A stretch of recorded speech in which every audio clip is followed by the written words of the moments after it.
તો ચાલો મિત્રો, હવે આપણે આગળ વધીએ પાઠની અંદર. હવે આપણે જોવાનું આવે છે કે ભાઈ પેટ્રોલિયમનું શુદ્ધિકરણ, મતલબ કે રિફાઇનિંગ ઓફ પેટ્રોલિયમ. ભાઈ આપણે સમજી ગયા કે આ પેટ્રોલ જે છે તો જમીનમાંથી લાખો વર્ષોની પ્રક્રિયાના અંતે બનેલો એક પદાર્થ છે પેટ્રોલિયમ, બરાબર ને? તો જમીનની અંદર તો ઘણી બધી અશુદ્ધિ એની સાથે મિક્સ થઈ ગયેલી હોઈ શકે, બરાબર છે? તો આપણે શું કરવું પડશે?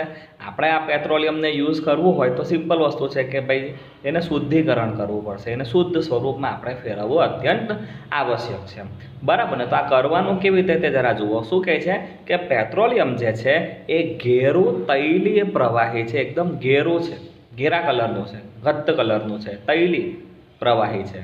તે અણગમતી વાસ ધરાવે છે. ભાઈ એની વાસ છે ને આપણને ગમે નહીં ને એવી હોય છે, અણગમતી વાસ છે, આપણને ગમે નહીં ને એવી વાસ. એ ઘણા બધા ઘટકો જેવા કે, ભાઈ હવે શેનું બનેલું છે તે જોજો, ઘણા બધા ઘટકો જેવા કે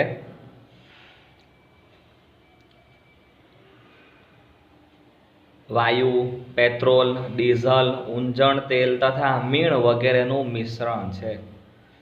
ભાઈ પેટ્રોલિયમની અંદર જે પ્રવાહી જે ખરું જમીનમાંથી આપણને જે મળી આવે છે તો શું કહે છે કે ઘણા બધા વાયુઓનું, પેટ્રોલ, ડીઝલ, ઊંજણ તેલ, મીણ, આ બધાનું મિશ્રણ છે. આ બધું અંદરથી આપણને જો એક કોઈક વસ્તુ શુદ્ધ કરીને અલગ અલગ રીતે આપણે છૂટી પાડી શકીશું, એમ કહે છે, એને વેચી શકાય. ભાઈ પેટ્રોલિયમના વિવિધ ઘટકોને એટલે કે ભાગોને અલગ કરવાની આ પ્રક્રિયાને શુદ્ધિકરણ કહેવામાં આવે છે. પેટ્રોલિયમના જે વિવિધ ઘટકો છે એને તમે અલગ કરી દો તો આ પ્રક્રિયાને શું કહેવાય? શુદ્ધિકરણ, જેને અંગ્રેજીમાં કહેવાય રિફાઇનિંગ, બરાબર છે? અને એના માટે તમારે પેટ્રોલને શુદ્ધ કરવું હોય તો શું કહે છે કે ભાઈ તમારી પાસે પેટ્રોલિયમ રિફાઇનરી હોવી જોઈએ. પેટ્રોલિયમ રિફાઇનરી જે ખરી એ વિદ્યાર્થી મિત્રો તમે આ પુસ્તક આ ફોટામાં તમે જોઈ શકશો કે કઈ રીતની હોઈ શકે, બરાબર છે? ચાલો હજુ આપણે આગળ વધીએ.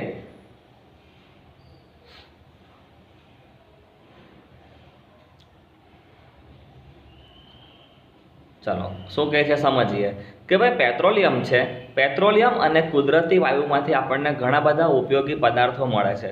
વાત તો સાચી છે ને, હમણાં હું નામ બોલી ગયો કે ભાઈ પેટ્રોલિયમ એ ઘણા બધા પદાર્થોનું મિશ્રણ છે, મતલબ કે અંદરથી આપણને ઘણા બધા પદાર્થો મળવાના, બરાબર છે? હજુ આગળ વધીએ. ભાઈ એને આપણે પેટ્રોકેમિકલ્સ કહીએ છીએ. પેટ્રોલિયમમાંથી આપણને ઉપયોગી હોય એવી ઘણી બધી વસ્તુઓ મળે છે અને દરેક વસ્તુને આપણે જો નામ આપવું હોય તો એવું કહીશું કે ભાઈ પેટ્રોકેમિકલ્સ. ભાઈ આ પેટ્રોકેમિકલ્સનો ઉપયોગ ક્યાં થાય તે પણ સાંભળજો. ભાઈ તેનો ઉપયોગ ડિટર્જન્ટ્સ, રેસાઓ એટલે કે પોલિએસ્ટર, નાયલોન, એક્રેલિક, પોલિથીન અને અન્ય માનવ સર્જિત પ્લાસ્ટિકના ઉત્પાદનમાં થાય છે. ઉપયોગ તમે લોકો જોઈ લીધો કેટલી વસ્તુ બને છે. જુઓ, આપણે પહેરવાના કપડાં જે પોલિએસ્ટરના, નાયલોનના આવે તે અલગ અલગ કપડાઓ, તે ઉપરાંત એક્રેલિક એટલે કે પોલિથીન, એક્રેલિક બને, પોલિથીન બને, માનવ સર્જિત બીજા ઘણા બધા પ્લાસ્ટિક બને અંદરથી પેટ્રોકેમિકલ્સમાંથી, બરાબર. હજુ આપણે આગળ વધીએ. ભાઈ કુદરતી વાયુમાંથી મેળવવામાં આવતો હાઇડ્રોજન વાયુનો ઉપયોગ કૃત્રિમ ખાતર યુરિયાની બનાવટમાં થાય છે. ભાઈ શું કહે છે કે કુદરતી વાયુ હોય ને એમાં મુખ્ય ઘટક મિથેન હોય, જે સળગી શકે એવો જે વાયુ છે ને, તો આપણે એને રાંધણ ગેસ તરીકે વાપરી શકીએ છીએ. બોલો, તો આની અંદર રહેલો જે મિથેન વાયુ છે તેમ કહે છે કે એમાંથી હાઇડ્રોજન ઉત્પન્ન કરી શકે. મિથેનનું અણુસૂત્ર છે CH4.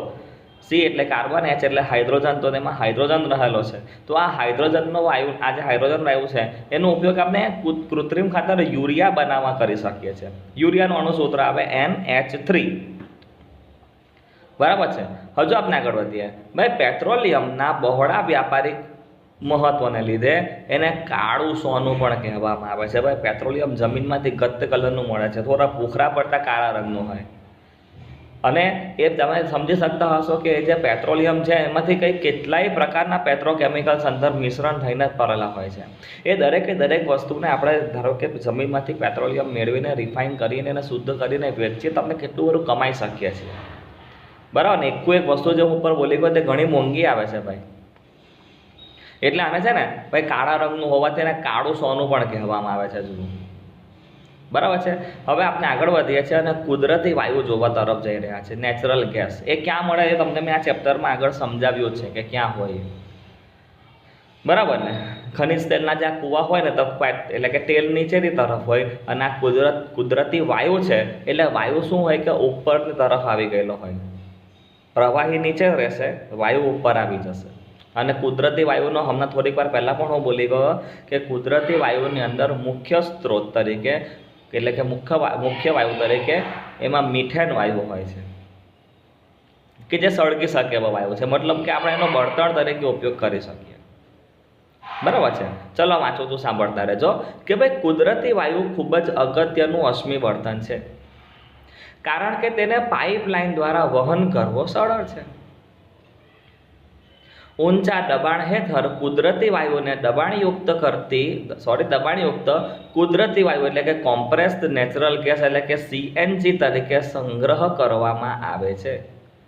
કુદરતી વાયુ, ફરીથી જુઓ ઉપરથી ફકરાની શરૂઆતથી કે ભાઈ કુદરતી વાયુ એકદમ અગત્યનું અશ્મિ બળતણ છે ભાઈ, કારણ કે તેને પાઇપલાઇન દ્વારા આપણે વહન કરાવી શકીએ છીએ એક જગ્યા પરથી બીજી જગ્યા પર. આપણા ઘર બધાના લગભગ ઘરોમાં હવે તો ગેસ લાઈન આવી ગઈ છે. બરાબર, પહેલાં તો રાંધવાના ગેસના બાટલાઓ આવતા હતા, હવે તો ગેસ લાઈન આવી ગઈ, પાઇપ મારફતે ગેસ આવી રહ્યો છે. તો યાદ રાખજો વિદ્યાર્થી મિત્રો, પાઇપલાઇન મારફત આપણા ઘરમાં ગેસ આવી રહ્યો છે, તો એ આવી રહ્યો છે કુદરતી વાયુ કે જે કોમ્પ્રેસ્ડ કરીને, બરાબર છે, એકદમ ઠૂસ ભરીને આપણી તરફ મોકલવામાં આવે છે, કોમ્પ્રેસ કરીને. એટલે એને કોમ્પ્રેસ્ડ નેચરલ ગેસ એટલે કુદરતી વાયુ, બરાબર છે, કહેવામાં આવે છે. ઘરમાં અગર આપણા ઘરમાં રાંધવાના ગેસનો પેલો લાલ કલરનો બાટલો હોય તો એને આપણે કહીએ છીએ LPG, લિક્વિફાઈડ પેટ્રોલિયમ ગેસ. પણ આ છે CNG, કોમ્પ્રેસ્ડ નેચરલ ગેસ. આગળ વધીએ ભાઈ. CNGનો ઉપયોગ વિદ્યુત ઉત્પાદન માટે પણ કરવામાં આવે છે ભાઈ. વિદ્યુત ઉત્પન્ન કરવા માટે જનરેટર ચલાવવું પડે, તો જનરેટર તમે એક કામ કરો, આ જે કુદરતી વાયુ છે એને બાળીને પણ એને બાળીને પણ જનરેટર ગોળ ગોળ ફેરવી શકીએ. જે અત્યારે આપણે કોલસા બાળીને વીજળી પેદા કરીએ છીએ, તો આ કુદરતી વાયુ બાળીને પણ આપણે વીજળી ઉત્પન્ન કરી શકીએ ભાઈ. આજકાલ તેનો ઉપયોગ, તો CNGનો ઉપયોગ તમે સમજી શકતા હશો કે વાહન વ્યવહારના બળતણ તરીકે પણ થાય છે, કારણ કે તે ઓછું પ્રદૂષણ કરે છે અને એકદમ સ્વચ્છ બળતણ છે. આપણા સુરત શહેરમાં રહીએ છીએ બરાબર ને, ધારો કે તો ભાઈ સુરત શહેરની અંદર તમે જુઓ તો બધી મોસ્ટલી જેટલી પણ રિક્ષાઓ છે આ બધી CNG પર જ ચાલે છે. આપણા કારની અંદર પણ ઘણા લોકો તો શું કરે છે કે ભાઈ પેટ્રોલની જગ્યા પર CNGનો ઉપયોગ કરે છે, એની આખી અલગથી કીટ નખાવી દેવામાં આવે છે. બરાબર ને, બે વસ્તુ છે, સસ્તું પણ પડે છે, પ્રદૂષણ પણ ઓછું થાય છે અને સ્વચ્છ પણ છે. 3 વસ્તુ જોવા જાય તો ઉપયોગી છે. હજુ આગળ વધીએ ભાઈ. CNGનો સૌથી મોટો ફાયદો તો એ છે કે તે ઘર કે કારખાનામાં કે જ્યાં તેને પાઇપલાઇનથી પહોંચાડી શકાય છે ત્યાં સીધો જ એને દહન માટે આપણે ઉપયોગમાં લઈ શકીએ છીએ. સીધો દહનમાં આપણે એને વાપરી શકીએ. આપણા ઘરમાં ગેસ લાઈન આમાં આવે છે ને, ડાયરેક્ટ આપણે બોલો ગેસના ચૂલામાંથી આ કુદરતી વાયુ બહાર નીકળે અને આપણે એને એક પણ પ્રકારની પ્રક્રિયા પછી કરવી નહીં પડે, સીધો ઘરમાં પાઇપલાઇન મારફત આવશે, ડાયરેક્ટ આપણે એનું દહન કરી શકીએ. વચ્ચે કોઈ તમારે રાસાયણિક પ્રક્રિયા એની પર કરવાની કોઈ જરૂર નથી. બરાબર છે. ચલો ત્યાર પછી વિદ્યાર્થી મિત્રો આપણે હજુ આગળ વધીએ તો પેટ્રોલિયમ જે આપણે અલગ અલગ ઘટકો જોયા એ દરેકના નામ એકવાર ફરીથી જોઈ લઈએ અને એના ઉપયોગો જોઈ લઈએ. જેમ કે સૌથી પહેલું આવી રહ્યું છે LPG, પ્રવાહી રૂપે પેટ્રોલિયમ વાયુ. મેં તમને કીધું કે આપણા ઘરમાં અગર ધારો કે લાલ રંગનો ગેસનો બાટલો આવતો હોય તો એમાં LPG વાયુ ભરવામાં આવેલો હોય છે, જે પણ પેટ્રોલિયમમાંથી આપણને મળે છે. તો ભાઈ LPG એટલે જે આપણા ઘરમાં સિલિન્ડર હોય તેનો ઉપયોગ શું છે, તો ભાઈ ઘર અને ઉદ્યોગો માટે આપણે બળતણ પૂરું પાડે. આગળ વધીએ. નંબર 2 પર આવે છે પેટ્રોલ. ભાઈ પેટ્રોલ ક્યાં યુઝ કરીએ છીએ, તો ભાઈ મોટરનું બળતણ, આપણે કાર ચાલે ને પેટ્રોલથી, હવાઈ જહાજનું બળતણ, ડ્રાય ક્લિનિંગ માટે સોલવન્ટ, આપણે મૂકો કોઈ કપડા પર ડાઘ ધગ્ગા લાગી ગયા તો ડ્રાય ક્લિનિંગ કરાવીએ તો એના માટે પણ વપરાય. આગળ વધીએ. કેરોસીન આવે છે, તો કેરોસીનનો ઉપયોગ સ્ટવ કે દીવા કે જેટ પ્લેન, ખબર જ છે આપણે કેરોસીનનો ઉપયોગ ક્યાં થઈ શકે છે. હજુ આગળ વધીએ. ડીઝલ. ભાઈ પેટ્રોલિયમમાંથી આપણને ડીઝલ પણ મળે. જો પ્રવાહી પેટ્રોલિયમ વાયુ પણ મળે, પેટ્રોલ પણ મળે, કેરોસીન પણ મળે. એનું શુદ્ધિકરણ કરવું પડે, બરાબર ને. શુદ્ધિકરણ કરવાથી ડીઝલ પણ મળે. તમે ચેક કરો એક જેટલા પણ પ્રવાહીના નામ આવે છે કે કોઈ પણ પદાર્થના નામ આવે છે, બધા મોંઘા છે, કોઈ સસ્તું નથી. ડીઝલ જુઓ, 1 લીટર ડીઝલ 70-80 રૂપિયા થઈ જાય, ખાલી 1 લીટર, બરાબર ને. તો આ જે ડીઝલ છે એનો ઉપયોગ શું છે ભાઈ, ભારે વાહનો કેમ કે જેવા કે ટ્રેક્ટર ને, બરાબર ને, ટ્રેક્ટર ચલાવવાનો ઉપયોગ થાય, ભારે મોટી કાર ચલાવવાનો ઉપયોગ થાય, ટેમ્પો ચલાવવાનો ઉપયોગ થઈ શકે, ટ્રક ચલાવવાના ભારે વાહનો હોય ને તો ડીઝલથી જ ચાલે, એ પેટ્રોલથી ના ચાલે. ભાઈ ડીઝલનો ઉપયોગ ક્યાં થાય છે? ભારે વાહનો તથા ઇલેક્ટ્રિક જનરેટર માટેનું બળતણ પૂરું કરો. આપણા કોઈના ઘરમાં જનરેટર હોય ને, બળતણ તરીકે ડીઝલ કે પેટ્રોલ આપણે વાપરીએ છીએ. આગળ વધીએ. ઊંજણ તેલ તો કે છે ઊંજવા માટે. એક ખાસ પ્રકારનું તેલ આવે, ઓઇલ આવે. જેમ કે સમજો કે આપણે બાઇક હોય ને, તો બાઇકમાં પણ એન્જિન ઓઇલ આવે, જેથી કરીને એન્જિનના સ્પેર પાર્ટ્સ એકબીજા સાથે ચોંટી ના જાય. કંઈ કચરું અંદર ફિટ થઈ ગયેલું હોય તો જામ ને થઈ જાય, એન્જિનના પાર્ટ્સ એકદમ ફ્રીલી મૂવ કર્યા કરે, ફર્યા કરે. અમુક સમય થાય ને એટલે આપણે આપણા વાહનનું એન્જિન ઓઇલ બદલવું જ પડે. તો એ છે ઊંજણ તેલ. એવું નહીં કે આપણા વાહનમાં, આપણા ઘરમાં કોઈ પણ મશીન હોય ને, એ મશીન સતત સારી રીતે કાર્યરત રહે એ માટે આપણે એની અંદર કોઈને કોઈ પ્રકારનું ઓઇલ કે તેલ નાખતા જ હોઈએ છીએ, બરાબર ને? તો એને કહેવામાં આવે છે ઊંજણ તેલ, કે જેનો ઉપયોગ થાય છે ઊંજવા માટે.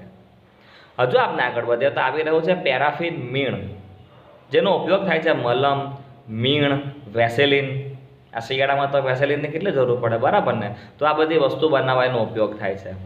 આપણે હજુ આગળ વધીએ તો પછી તે લાસ્ટમાં આવી રહ્યો છે બિટ્યુમિન. ભાઈ રંગ બનાવવા અને રોડ સમતલ કરવા માટેનો ઉપયોગ થાય છે. આ બિટ્યુમિન એકચ્યુઅલી એક પ્રકારનો કોલસો છે જે રંગ બનાવવામાં અને રોડને સમતલ કરવા આપણે એનો ઉપયોગ કરીએ છીએ, બરાબર છે વિદ્યાર્થી મિત્રો? ચેપ્ટરની અંદર સૌથી છેલ્લું પાનું આવી રહ્યું છે, તો આપણે એને ઝડપથી જોઈ લઈએ અને આપનો આજનો જે આ વિડીયો છે તેમાં આપણે આ ચેપ્ટર પૂરું કરીશું.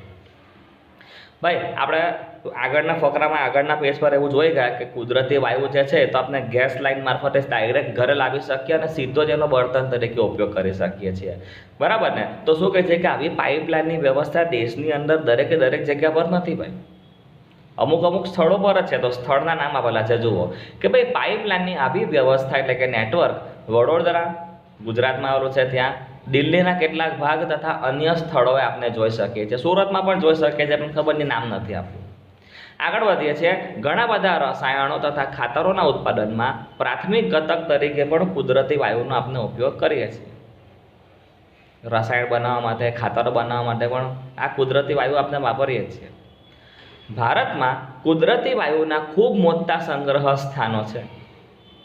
જમીનમાંથી આપણને બહુ અલગ જગ્યા પરથી કુદરતી વાયુ અંદરથી મળી આવે છે. સંગ્રહ સ્થાન છે ભાઈ ભારતની જમીનમાં અંદર ઘણી જગ્યા પર. કઈ જગ્યા પર આવેલું છે તો જરા નામ ફટાફટ જોઈ લઈએ. ભારતમાં તે ત્રિપુરા, રાજસ્થાન, મહારાષ્ટ્ર અને કૃષ્ણા ગોદાવરી નદીના મુખ ત્રિકોણ પ્રદેશમાં કુદરતી વાયુ આપણને મળી આવે છે, બરાબર છે? તો કઈ જગ્યા પરથી આપણને મળી આવે છે તો તમે યાદ રાખજો. હવે જો પેલો બોઝો આવી રહ્યો છે, શું પૂછે છે કે ભાઈ શું મૃત જીવોમાંથી કોલસા, પેટ્રોલિયમ અને કુદરતી વાયુને પ્રયોગશાળામાં બનાવી શકાય? બોલો કેવી વાત કરે છે. કઈ રીતે બને તમને સમજાવ્યું છે, તમે મને આરામથી કહી શકશો કે ના ભાઈ પ્રયોગશાળામાં તો આ નહીં જ બને, બરાબર ને? હજુ ચાલો આપણે આગળ વધીએ.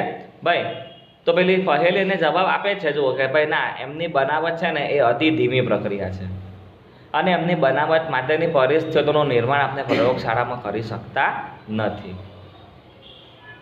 બરાબર છે? ચાલો હજુ આગળ વધીએ અને આ ચેપ્ટરની સૌથી છેલ્લી વાત સમજી લઈએ, શીખી લઈએ, બરાબર છે? શું પૂછવામાં આવે છે, જુઓ કે કેટલાક કુદરતી સંસાધનો મર્યાદિત છે. મર્યાદિત છે મતલબ કે લિમિટેડ છે, મતલબ કે આપણે એનો જેટલો યુઝ કરતા રહીશું ને, જમીન જો પેટ્રોલિયમનું કેવું છે કે જમીનમાંથી કાઢીને આપણે વાપરીએ. હવે જેટલું તમે સમજી શકતા હશો કે જમીનમાંથી આ પેટ્રોલિયમ કાઢીને આપણે વાપરી નાખીએ છીએ, એટલું ફરીથી નવું બનતું હશે? આપણે કહીશું કે ના ભાઈ તો લિમિટેડ છે, જેટલું વાપરે એટલું ખલાસ થઈ જવાનું, ઓછું થઈ જવાનું. તો પછી તમે એ બી સમજી શકતા હશો કે એક ટાઈમ એવો આવશે કે જમીનમાં પેટ્રોલિયમ હશે જ નહીં, પેટ્રોલ, ડીઝલ, કેરોસીન આપણને કંઈ મળવાનું જ નથી. તો પછી આપણા વાહનો ચાલશે કેવી રીતે? પ્રોબ્લેમ, બરાબર ને? તો ભાઈ એ જ વસ્તુ કહે છે, જો સાંભળો શું કહે છે કે ભાઈ આ પ્રકરણની શરૂઆતમાં તમે ભણ્યા કે કેટલાક કુદરતી સંસાધનો પુનઃ અપ્રાપ્ય એટલે કે ખૂટી જાય એવા છે. જેમ કે નામ મેં આપેલું હતું, અશ્મિ બળતણ, જંગલો, ખનિજો, બરાબર ને? હજુ આપણે આગળ વધીએ. ભાઈ તમે જાણો છો કે કોલસો અને પેટ્રોલિયમ અશ્મિ બળતણ છે. અશ્મિ એટલે કે તમને સમજી શકતા હશો કે ક્યાંથી બનેલા છે ભાઈ? જમીનની અંદર પૃથ્વીના પેટાળમાં સજીવોના મૃત અવશેષોમાંથી બનેલા છે, એટલે એને અશ્મિમાંથી બનેલું છે, એટલે એને અશ્મિ બળતણ કહેવાય છે. આગળ વધીએ. મૃત જીવોને આ બળતણમાં રૂપાંતરિત થતા લાખો વર્ષ થઈ ગયા છે, ખબર છે? બીજી બાજુ આ દરેકના જાણીતા સંગ્રહ સ્થાનો ફક્ત થોડા શતક ચાલે એટલા જ છે. શતક એટલે કે અમુક સદી સુધી 100 વર્ષ 200 વર્ષ ચાલે એટલું જ છે. હવે આ બધું વળી આ બળતણનું દહન એ વાયુ પ્રદૂષણનું મુખ્ય કારણ છે. પેટ્રોલ ડીઝલ આમાંથી અંદરથી મળે છે ને ભાઈ, તો શું કહે છે કે એનું દહન થાય એટલે ધુમાડો ઉત્પન્ન થાય, ને ધુમાડો થાય એટલે હવાનું પ્રદૂષણનું મુખ્ય કારણ આ તો ભાઈ.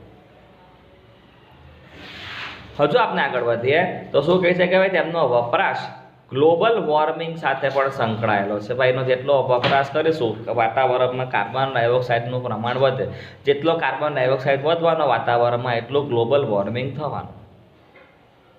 બરાબર છે. એટલે કહે છે કે આથી જરૂરી છે કે જરૂરી છે કે આ બળતણનો ત્યારે જ ઉપયોગ કરીએ કે જ્યારે એના વગર ચાલે ના હોય, કારણ કે પર્યાવરણને પ્રદૂષિત કરે છે. બીજું કે એનો જથ્થો લિમિટેડ છે, તો જેટલું આપણે એને બચાવી શકીએ એટલું બચાવો, જેટલું લોંગ ટાઈમ ખેંચાય એટલું ખેંચીએ. જરૂર ના હોય તો એનો ઉપયોગ ના કરો. તો શું કહે છે કે ભાઈ આના કારણે સારું પર્યાવરણ, ગ્લોબલ વોર્મિંગનું ઓછું જોખમ તથા લાંબા સમય સુધી તે પ્રાપ્ય રહેશે. તમે આ રીતની કાળજી રાખશો તો પર્યાવરણ સારું રહેશે, પહેલી વાત. બીજું, ગ્લોબલ વોર્મિંગ ઓછી થશે. અને ત્રીજું, લાંબા સમય સુધી આપણને આ વસ્તુ વાપરવા મળશે. ઓકે, તો હવે શું કહે છે આગળ આ લોકો તે જુઓ તમે. છેલ્લી વાત કરી લઈએ કે ભાઈ ભારતની the petroleum conservation and research association જે છે, PCRA, the petroleum, P for petroleum, C પરથી કન્ઝર્વેશન, આર પરથી આ જે કન્ઝર્વેશન એન્ડ રિસર્ચનો R લીધેલો છે અને એસોસિએશનનો A લીધેલો છે, PCRA. આ જે સંસ્થા છે ને, તો એને નક્કી કર્યું છે કે ભાઈ વાહન ચલાવતા સમયે પેટ્રોલ કે ડીઝલની બચત કઈ રીતે આપણે કરવી જોઈએ. જે નીચે મુજબની આપણે સલાહ આપે છે. તો ભાઈ તમે બને ત્યાં સુધી આ જે નીચે 4 મુદ્દાઓ આપેલા છે, 4 મુદ્દાનું ધ્યાન રાખવું, જેથી કરીને આપણા વાહનમાં પેટ્રોલ ડીઝલની બચત થયા કરે. જેમાંનો સૌથી પહેલો મુદ્દો છે કે બને ત્યાં સુધી એકધારી અને મધ્યમ ગતિથી વાહન ચલાવવું. એકધારી સ્પીડમાં. અમુક લોકો તો શું કરે, એકદમ ફાસ્ટ ભાગે, થોડું ફાસ્ટ ભાગે પાછે બ્રેક મારે, થોડું ફાસ્ટ ભાગે બ્રેક મારે. આ રીતે વાહન નહીં ચલાવવાનું ભાઈ. પેટ્રોલ આમાં વધારે યુઝ થાય. એક સરખી ગતિએ વાહન ચલાવો, જોઈએ તો મધ્યમ ગતિએ ચલાવો. બરાબર છે. બ્રેક્સ જેટલી બને ત્યાં સુધી ઓછી મારવાની કોશિશ કરવાની. પેટ્રોલ ડીઝલની આમાં બચત થાય. નંબર 2, ટ્રાફિક સિગ્નલ પાસે અથવા તો તમે જ્યારે રાહ જોવાની હોય એ સમયે એન્જિન તમારે બંધ કરી દેવાનું. બરાબર ને. ટ્રાફિક સિગ્નલ પર 60 સેકન્ડ હજુ વાર છે, 120 સેકન્ડની વાર છે, હજુ 100 સેકન્ડની વાર છે, તો આપણે આપનું વાહન ચાલુ નહીં રાખવાનું, બંધ કરી દેવાનું. બરાબર ને. આપની લાઈન ચાલુ થવાને 10 સેકન્ડનો સમય હોય ત્યારે આપણે વાહન ચાલુ કરવાનું. નંબર 3 આવે છે વાહનોના ટાયરમાં યોગ્ય દબાણની ખાતરી કરો. મતલબ યોગ્ય દબાણ એટલે કે હવાનું દબાણ અંદર બરાબર છે કે નહીં. મતલબ કે વાહનના ટાયરમાં હવા ઓછી તો નથી ને, જરા ચેક કરી લેવાનું. ટાયરોમાં વ્યવસ્થિત પૂરતી હવા હોવી જોઈએ. જો ઓછી હવા હોય ને વાહનોમાં, એટલે તમે વાહન ચલાવશો તો તમારી એવરેજ તૂટી જાય. એન્જિનને જરા વધારે દમ લગાવવો પડશે ગાડી ચલાવવા માટે. અગર વ્યવસ્થિત હવા ભરેલી હોય તો ગાડી આપની સન નીકળી જાય. આગળ વધીએ છીએ. વાહનની નિયમિત જાળવણી રાખવો, એટલે કે મેન્ટેન કરવાનું, સર્વિસ કરાવતા રહેવાનું વારે ઘડીએ. બોલો બરાબર છે. તો નહીં તો આપણે પછી વાહન ખચ્ચરપટ્ટી થઈ જાય. તો આ 4 મુદ્દાઓ પર તમે ધ્યાન રાખશો તો આપણે પેટ્રોલ ડીઝલની બચત કરી શકીએ છીએ. ઓકે વિદ્યાર્થી મિત્રો, તો આ સાથે આપનું આ ચેપ્ટર અહીંયા પૂરું થાય છે.